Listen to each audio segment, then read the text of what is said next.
ओम शांति। आज 2 अगस्त 2023 के साकार मधुर महावाक्य हैं। मीठे बच्चे, अमृत वेले उठ, मेडिटेशन में बैठो, विचार करो कि मैं आत्मा हूँ।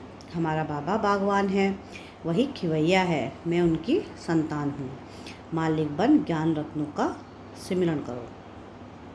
प्रश्न है आज की मुरली का कि किस एक बात का महत्व दुनिया में भी है तो बाप के पास भी है। क्या प्रश्न है आज का कि किसी एक बात का महत्व दुनिया में भी है तो बाप के पास भी है। दान का, तुम बच्चों को रहमदिल बन सबके ऊपर तरस खाना है, सबको अविनाशी ज्ञान रत्नों का दान देना है। दानियों की बहुत महिमा होती है, अखबार में भी उनका नाम निकलता है, तो तुम्हें भी सबको दान करना है, अर्थात मेडिटेशन सिखलाना है। गीत है आज की मुरली का, मुझको सहारा देने वाले तेरा शुक्रिया। ओम शांति। सहारा उनको दिया जाता है जो डूबते हैं, उनको पार करने के लिए सहारा देते हैं, क्योंकि खिवैया नाम तो भारतवासी जानते हैं। खिवैया का काम है डूबने वाले को बचाना। बच्चे जानते हैं कि भारतवासियों का बेड़ा डूबा हुआ है। हर बात भारतवासियों के लिए ही है और कोई खंड के लिए नहीं कहेंगे, यह भी तुम समझते हो। सत्यनारायण की कथा अथवा अमरनाथ की कथा भी यहाँ होती है। तुम जबकि सुबह को मेडिटेशन में बैठते हो तो किसको याद करते हो? भक्ति मार्ग में तो कोई किसको याद करते हैं। उन सबकी साधना है अयथार्थ सिखलाने वाला खिवैया व बागवान तो कोई है नहीं। गुरु लोग भी मेडिटेशन सिखलाते हैं कि ऐसे ऐसे करो, बहुत प्रयत्न करते हैं याद में रहने के लिए। योग साधना कहा जाता है, वह तो मनुष्य को कराते हैं। अभी तुम जानते हो इस बगीचे का मालिक है परमपिता परमात्मा। कांटों में जंगल का मालिक है रावण। माया रावण कांटों को जंगल बनाती है। यह तुम्हारी बातें भी कोई जानते हैं, भूल जाते हैं। माया भुला देती है। मेडिटेशन में बैठने में भी माया बड़ा विघ्न डालती है। मेडिटेशन कैसे करो यह भी बाप सिखलाते हैं। तुम तो कर्मयोगी हो, दिन में तो कर्म करना ही है, उसके लिए कोई बंधन नहीं है। दिन में कभी भी मेडिटेशन नहीं होती है। दिन में तो खाना पीना, खेलना कूदना, धंधा धूरी करना होता है। उसमें याद थोड़ी ही रह सकती है। कहते तो बहुत है कि हम सारा दिन याद में रहते हैं, परंतु है बड़ा मुश्किल। बाबा अनुभव बतलाते हैं कि अमृत वेले का समय सतोगुणी होता है, उस समय याद करना सहज है। अमृत वेले का टाइम सबसे अच्छा है।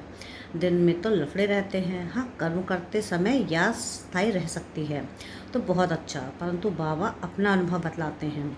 मैं कोशिश करता हूँ बाबा की याद में रह तुमसे बात करूँ। अंदर यह नशा रहता है, मैं स्वयं बाप प्रजापिता ब्रह्मा बच्चों से बात करता हूँ। मैं स्वयं मनुष्य सृष्टि का बाप हूँ, ऐसा समझने से नशा चढ़ता है। बाकी मैं आत्मा हूँ, परमपिता परमात्मा बाप को याद कर बात करूँ, वह याद बड़ा मुश्किल रहती है। बाबा पर अनुभव बतलाते हैं ना, बाप सिखलाते भी हैं। यह तो जानते हैं कि हम बागवान हैं। बागवान तो जरूर बगीचा ही बनाएंगे, कांटों को थोड़ी ही बनाएंगे। माली कांटों का बीज थोड़ी ही लगाएंगे। माली हमेशा बागवान होते हैं, फूल लगाते हैं, तो बाबा भी फूल लगाते हैं। फॉरेस्ट बनाने वाली है आत्माया, उनकी मत पर चलने से मनुष्य कांटे बन जाते हैं। यह तो ज्ञान मिला है। बाबा बागवान है, खिवैया है, रहमदिल भी है, बीज रूप भी है। रात को जब बैठते हैं तो ख्याल चलता है कि यह कितना बड़ा बगीचा है, पहले कितना छोटा था। तो योग के साथ ज्ञान भी चाहिए। मनुष्यों के पास ज्ञान तो कुछ भी नहीं है। अनेक प्रकार के योग लगाते हैं, किसी न किसी की याद में बैठे होंगे, ज्ञान की बात भी नहीं। काली माँ की याद में बैठे होंगे तो सिर्फ काली की शक्ल के सामने आएगी, काली की शक्ल ही सामने आएगी। जगदम्बा को याद करते रहेंगे, वह है भक्ति मार्ग। न बाप की याद न वर्षे की याद रहती है। भक्ति बहुत तरीके से करते हैं, माला फेरते हैं, कोई तो गुप्त फेरते हैं, हमारी भी गुप्त माला। तो यह रस्म रिवाज भक्ति मार्ग में कितनी चलाते हैं। बाबा को छोटेपन का अनुभव है, जैसे बाप फेरते थे, हम भी उनको देख एक कोठरी में बैठ माला फेरते थे, राम राम कहते थे, बस ज्ञान कुछ नहीं। अभी तुम बच्चों में तो ज्ञान है। अमृत वेले इस मेडिटेशन में बैठने की आदत पड़ जाए तो बड़ा मज़ा आएगा। बाबा अपना अनुभव बतलाते हैं कि ज्ञान में भी रमण करते रहते हैं। कितना बड़ा बगीचा है, पहले छोटा था, बीज भी याद आया, बगीचा भी याद आया। कैसे बगीचा बनता है, बाद में भी यह ज्ञान है, हमारे में भी यह ज्ञान है। सारा झाड़ बुद्धि में आ जाता है, अंदर चलता रहता है। इसको मेडिटेशन कहा जाता है। बाप की भी खुशी और ज्ञान की भी खुशी रहती है, दोनों चीज़ें याद आती हैं। वह तत्वज्ञानी ऐसे मेडिटेशन में नहीं बैठते हैं, उनको तो ज़रूर तत्व ही याद आएगा, बस तत्व में लीन हो जाना है। रचयिता और रचना का तो उन्हों को पता ही नहीं है, तो उन्हों की और तुम बच्चों की बात और है। बाबा बीज रूप है, हमको यह नॉलेज है। रात को बैठने से अच्छे अच्छे ख्यालात आएंगे, समझ सकते हैं कि भक्ति मार्ग में क्या क्या करते थे, कितने हठ योग आदि सिखलाते हैं, अभी तो समझ मिली है। बाप को याद करने से उसकी सारी रचना झाड़ याद आ जाती है। हम 84 जन्मों का चक्र लगाकर आए हैं, अभी हम जाते हैं वापस। यह ड्रामा का चक्र फिरता रहता है। ज्ञान धन को भी याद करते हैं, धन देने वाले को भी याद करते हैं। जितना याद में रहेंगे उतनी अवस्था परिपक्व होती जाएगी। तुम किसको भी समझा सकते हो। मेडिटेशन में हम कैसे बैठ सकते हैं, कैसे बैठते हैं। मनुष्यों को तो अनेक प्रकार की मत मिलती है कि फलाने को याद करो। यहाँ हम सब एक मत पर हैं, एक ही याद में रहते हैं। छोटे बड़े बूढ़े सबको एक ही मत मिलती है। मेडिटेशन में तो बैठना होता है ना। हम आत्मा सो परमात्मा तो हो नहीं सकते। आत्मा कहती है हमने 84 जन्म पूरे किए, अब वापस जाना है। परमात्मा ऐसे कहेंगे क्या, वह तो पुनर्जन्म में आते नहीं। तुम्हारे पास जब कोई आए तो उसे हॉल में ले जाओ। कोई अच्छे आदमी आते हैं, देखो समझने की चाहना है तो यहाँ ले आओ, उन्हें समझाओ कि हम कैसे मेडिटेशन करते हैं। रात में भी मेडिटेशन करते हैं, दिन में भी करते हैं। हम याद करते हैं एक बाप को। बाप का फरमान है कि मुझे याद करो और रचना के चक्र को याद करो। 84 जन्म भी गाए जाते हैं। जरूर पहले पहले देवी देवताएँ थे, उन्हों के ही 84 जन्म भी गाए जाते हैं। यह चक्र का राज अच्छी रीति समझाना पड़े हमको। बाप और उनकी रचना का यह चक्र याद रहता है। बाप की याद और रचना के आदि मध्य अंत का ज्ञान बुद्धि में है। हम सब एक ही मत हैं, हम हैं श्रीमत पर।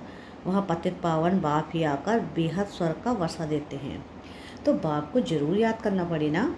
बाप द्वारा ही हम वर्षा पाते हैं, फिर गिरते हैं, अंत में पतित बन जाते हैं। बाप रचयिता तो रचना की ही नॉलेज देंगे।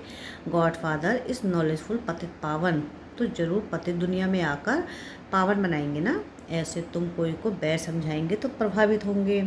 बोलो, सिर्फ अच्छा अच्छा कहकर नहीं जाओ, यह तो प्रैक्टिकल में जाना है। जन्म जन्मांतर का सिर पर बोझा बहुत है, इसमें टाइम लगता है। तुमको समझाना है कि बाबा आया हुआ है, मौत सामने है। गफलत करेंगे तो वर्षा पा नहीं सकेंगे।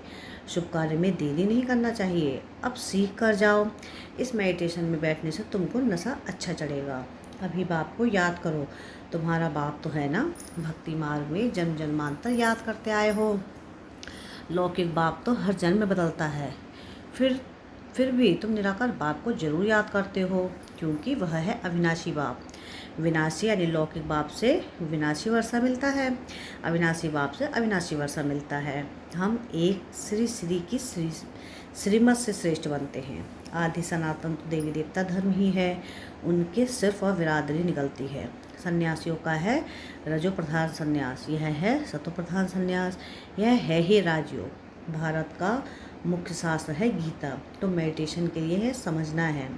बाप हमको ऐसे मेडिटेशन सिखलाते हैं। भगवान कभी मनुष्य को नहीं कह सकते, भगवान तो सबका एक होना चाहिए ना। वही पतित पावन है, वही हेवनली गॉड फादर है, और आते भी भारत में है। उनका भक्ति मार्ग में कितना बड़ा मंदिर बना हुआ है। उस श्री की मत से ही हम श्रेष्ठ बनते हैं। इन बातों को बैठ समझो। बाप और रचना के आदि मध्य अंत को जानो, यह और कोई नहीं जानते। सतयुग की आयु ही इतनी बतलाते हैं। पहले झाड़ नया होता है तो उसको स्वर्ग कहेंगे, फिर वह जर्जड़ीभूत हो जाता है। अभी यह सारी दुनिया नरक है। घर घर तो क्या, सारी दुनिया ही नरक है। यह है ही कांटों का जंगल, एक दो को कांटा ही लगाते रहते हैं। बाप आकर फिर गार्डन ऑफ अल्लाह बनाते हैं। बाप आकर वही से स्थापन करते हैं। तुम जानते हो फूलों का बगीचा किसको और कांटों का जंगल किसको कहा जाता है। तुम दैवीय फूल बन रहे हो। तो चिंतन चलता रहना चाहिए। बाबा में भी ये नॉलेज है, बच्चों में भी ये नॉलेज है। ऐसे ऐसे ख्यालात चलाने से रात को बड़ा मज़ा आएगा।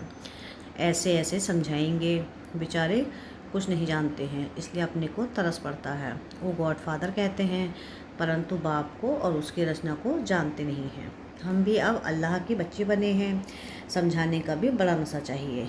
अविनाशी ज्ञान रत्न हैं तो फिर दान करना चाहिए। दानी की बहुत बहुत महिमा करते हैं। अखबार में भी पढ़ता है, रिलीजियस माइंडेड ही दान करते हैं। तुम तो हो ही रिलीजियस माइंडेड। दान ही नहीं करेंगे तो मिलेगा क्या? दान तो ज़रूर देना है।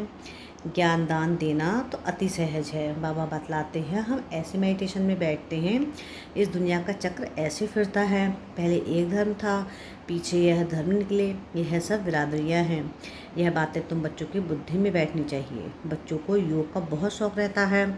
बोलो हमारा मेडिटेशन चल कर देखो। रिलीजियस माइंडेड जो होते हैं वह मेडिटेशन हॉल देखकर खुश होते हैं। रिलीजियस माइंडेड मनुष्य कभी पाप नहीं करते। तुम्हारे पास समझाने के पॉइंट तो बहुत हैं, परंतु बच्चे नंबरवार हैं। कोई की बुद्धि का ताला ही नहीं खुलता है। बाप को याद नहीं करते तो ताला खुलेगा कैसे? है बहुत सहज बात।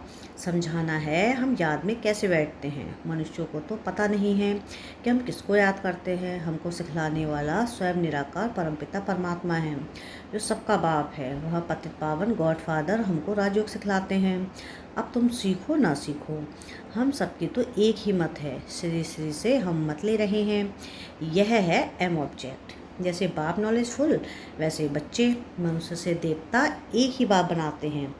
ऐसे ऐसे विचार करने से रात को भी बहुत मज़ा आएगा। अच्छा, मीठे मीठे सिकलधे बच्चों प्रति माता पिता बाप दादा का याद प्यार और गुड मॉर्निंग। रूहानी बाप की रूहानी बच्चों को नमस्ते। हम रूहानी बच्चों की रूहानी बाप दादा को याद प्यार गुड मॉर्निंग और नमस्ते। शुक्रिया प्यारे बाबा, शुक्रिया। धारणा के लिए मुख्य सार है। सार की पहली पॉइंट है कि अमृत वेले उठ, याद में बैठ, ज्ञान का रमण करना है। ज्ञान धन को भी याद करना है तो ज्ञानदाता को भी याद करना है।